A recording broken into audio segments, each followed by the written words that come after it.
Life പദ്ധതിയിൽ ഭൂരിഭാഗം ഗുണഭോക്താക്കൾക്ക് തുക പൂർണ്ണമായി നൽകുന്നതും കേന്ദ്ര ധനസഹായമുള്ള ചുരുക്കം വീടുകളിൽ തന്നെ തുകയുടെ സിംഹഭാഗം ചെലവഴിക്കുന്നതും സംസ്ഥാന സർക്കാരാണ്.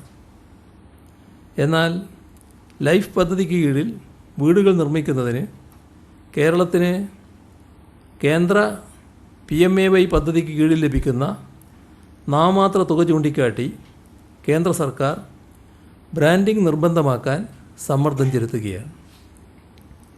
ലൈഫ് പദ്ധതിയുടെ ഭാഗമായി നിർമ്മിക്കുന്ന വീടുകൾ ഓരോരുത്തരുടെയും സ്വന്തമാണ്. അതിന്മേൽ മറ്റൊരാൾക്കും അവകാശമില്ല.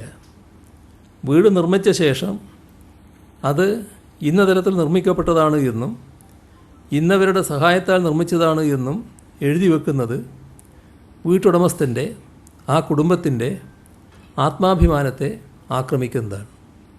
അത്തരത്തിൽ ഒരു ലേബലിങ്ങും കേരളത്തിൽ നടത്തുന്നില്ല, ഇനി നടത്താൻ ഉദ്ദേശിക്കുന്നുമില്ല.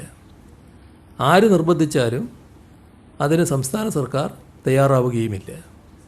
2,58,924 വീടുകളും പൂർണ്ണമായി സംസ്ഥാന സർക്കാരിൻ്റെയും തദ്ദേശ സ്ഥാപനങ്ങളുടെയും ചെലവിലാണ് നിർമ്മിച്ചത്.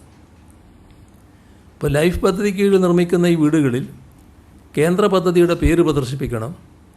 അല്ലാത്ത പക്ഷം കേന്ദ്രം നൽകുന്ന ചെറിയ കേന്ദ്ര വിഹിതം പോലും അനുവദിക്കില്ലെന്ന് കേന്ദ്ര ധനമന്ത്രാലയം നിലപാട് എടുത്തിരിക്കുകയാണ്. ഇത് അനുവദിക്കുന്ന പ്രശ്നമില്ല.